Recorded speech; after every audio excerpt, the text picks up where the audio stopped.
So guys, magpalit tayo ngayon ito ng palit tayo ng Brickmaster nitong Highlander 1997 model Try natin magpalit mag-isa.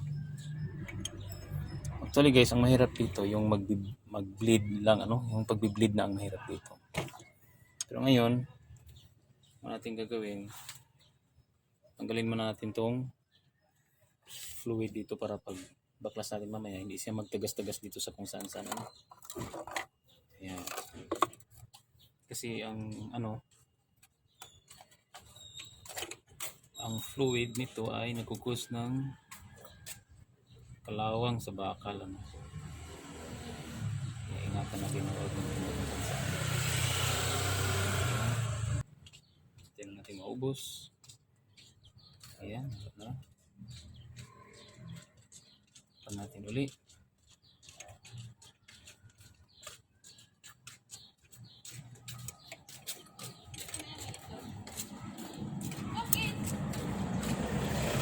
Direct fluid tumulong sa baba. Busan gagawin natin ng tubig para maanod. So ngayon ang gagawin natin ay tanggalin natin ito, saka ito. Itong maturnilyo na to bago ito matanggal natin.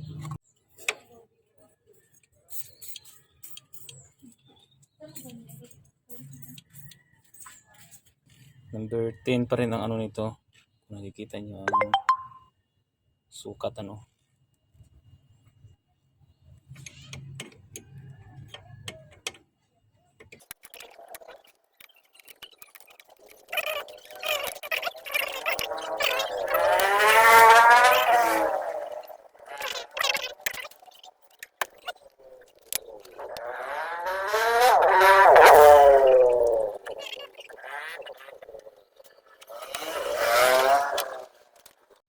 Dito naman ay number 12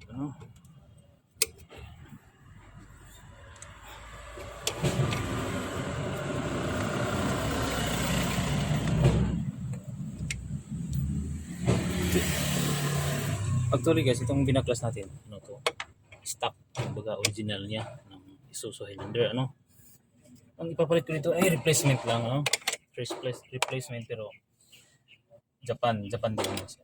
Kasi lang hindi mismo sa Isuzu yung parts. Tingin ko okay pa rin naman siguro pero try lang, kung hindi mas maganda to babalik ko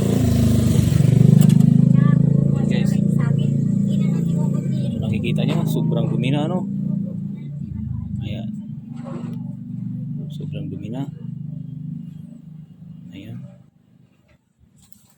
nakikita nyo ba? Ayan, sobrang dumi na guys.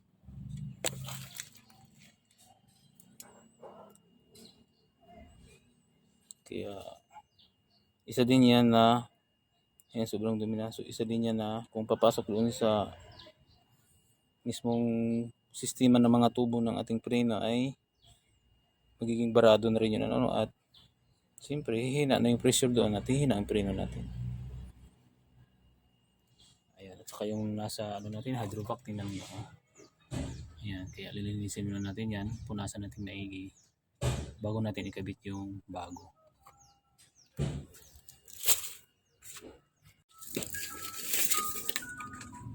Ayan guys, nakikita natin na medyo nag-build up na yung kalawang at meron siyang brake fluid kaya mag-isip natin na itong ating Brickmaster na yan ay meron na siyang tagas hindi na siya silyado sa loob, kaya pag nangyaring mamreno ka, lulusot dito yung yung pressure saan dito ituturo ko, lulusot dito mismo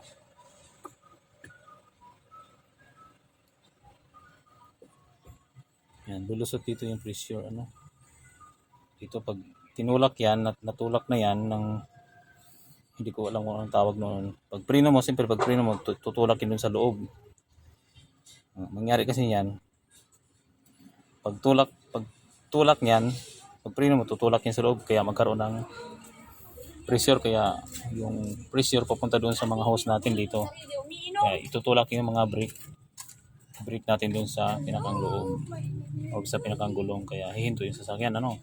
Nangyayari yan guys.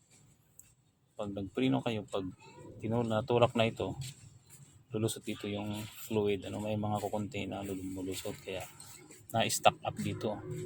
Kaya yun ang cause ng build up siya ng kalawang, ano. Ayan. Yes, lahat mo natin AD.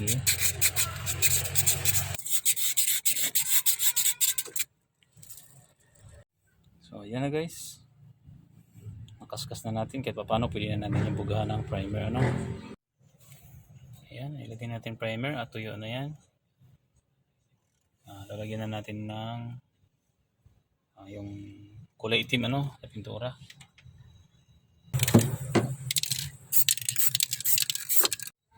Actually guys, yung primer din nakasikan coating ako doon. Pagkatapos ng sikan coating, ayan, patuyuin, tapos lagyan na ng kulay itim kung anong yung kulay niya, ano.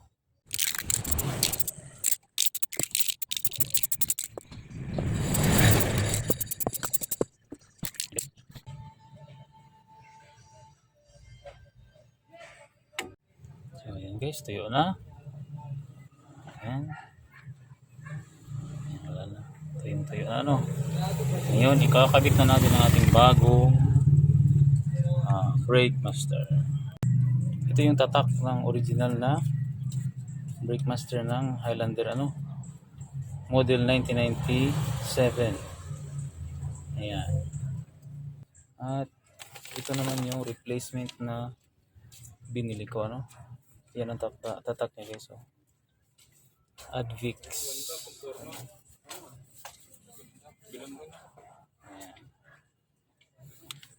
Ayan siya. So, ipagtabi natin. Ayan, pare-pareho lang naman, ano. Pare-pareho lang. Siyempre, mas maganda ang orig. Kaso, alam nyo kung magkano ang orig? 12,000, ano. Kaya, ito naman ay 3,500. 3,500 lang bili ko nito. Kaya, dito muna ako guys, ano. Kung tutusin guys, mas babigat talaga ang original, ay, ano. Actually, wala namang ano yan eh. Wala nang fluid, ano.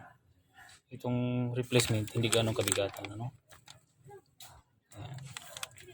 So ngayon, ikabit na natin guys, ano. Tanggalin natin itong mga rubber na to. Ayan. At ililipat natin dito sa luma para hindi siya magtatagas, ano. Ayan.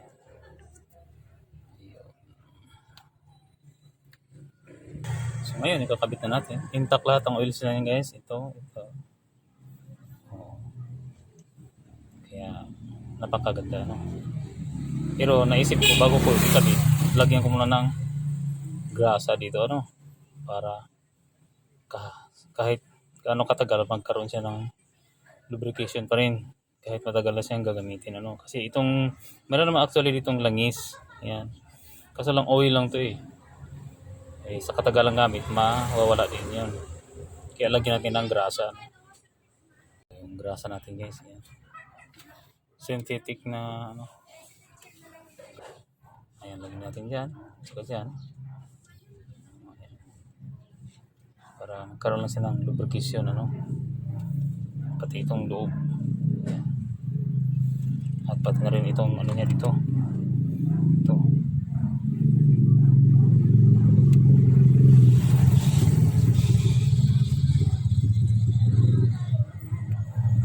Ayan, tingin ko sapat na.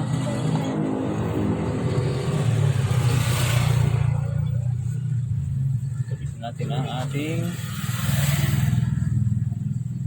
bagong brake master. Ayan. Sipak natin yan.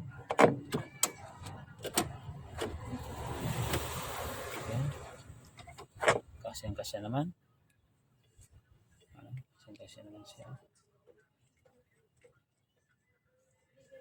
Yan guys, lagi nating alalahanin ito lagi guys kapag naghigpitin ng mga tornilyo na ganito, na kapain muna natin sa kamay hanggang sa mapasok bago natin i-finalize sa ating mga tools. Kasi yung iba diyan mayroong power tools yung parang baril lang igaganon lang, idiretso ka agad nila. Mali yun guys kasi yun tawag niyan, iikot ka agad yun, hindi mo naman na sigurado na nakakapasok ka na nakapasok na yung thread doon sa tornilyo. Pero ito walang kawalayan.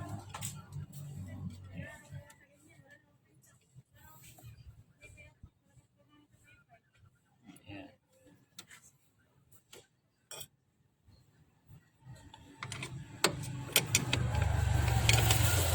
Pag nakapasok na, higpitan na natin yan. Ayan guys, malinis pang paggagawa natin.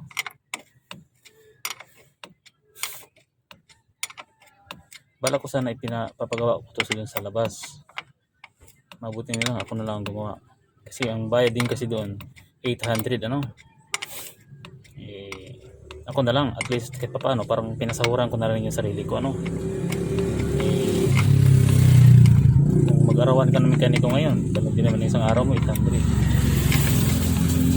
Yung iba nga dyan 700, 600 lang. Ako na lang gagawa kahit paano. Nagawa ko pa ng maayos yung bayad ko sa mekaniko na 800, binili ko lang ng pildiliha, pintura. Kasi kung doon diretso gawin yan, hindi yan nila pipinturahan siyempre. Kung mag-request ka na pipinturahan mo na o linisin, ay ibang bayad na naman yun, ibang usapan na naman yun. Pero tayo, ayan, kailangan gumagawa. Yan guys, tamang higpit lang yan guys. Ayan. So, yun ngayon, ito na ang ating ilalagay. Secure natin to na walang nakakabara Saka kahit pa paano lagyan na rin natin to ng grasa itong mga thread niya kasi para kahit pa paano lubricated siya guys yung mga thread niya. Pasensya na kayo guys kasi ako lang mag-isa wala akong taga-video. Pero tingin ko okay naman na. Ito guys, sikapin natin guys na magkapa ng maigi to sa kamay natin bago natin higpitan talaga kasi masila na to. Yan. Nalog-log pa nga guys kung talagang nakapasok ng maigi. So ayan, hindi naman siya tumigas. Kung nakapasok na, okay na yan mamaya. Pwede natin ang tools. Ganun din ito, napakalambot lang ay hindi pala, sorry. Siguraduhin natin nakapasok.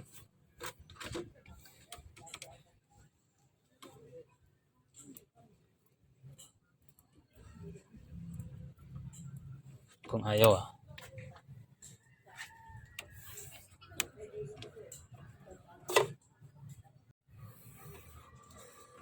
ayan guys, lug-alugin ng konti habang pinapasok natin yung tornilyo Yan, pag nasigurado na malambot lang ang pagkapasok at malalim na ang pagkapasok, so na natin i-finalize pag higpit.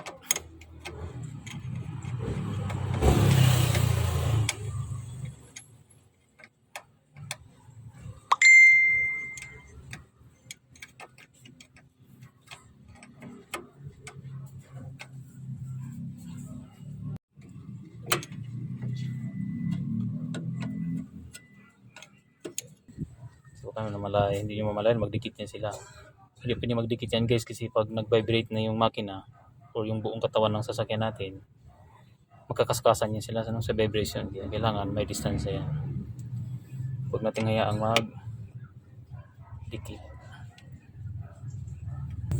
So ngayon, salinan natin ng brake fluid bago natin i-bleed ito yung gagamitin natin na brake fluid so makikita natin guys, napakalinis walang alikabok.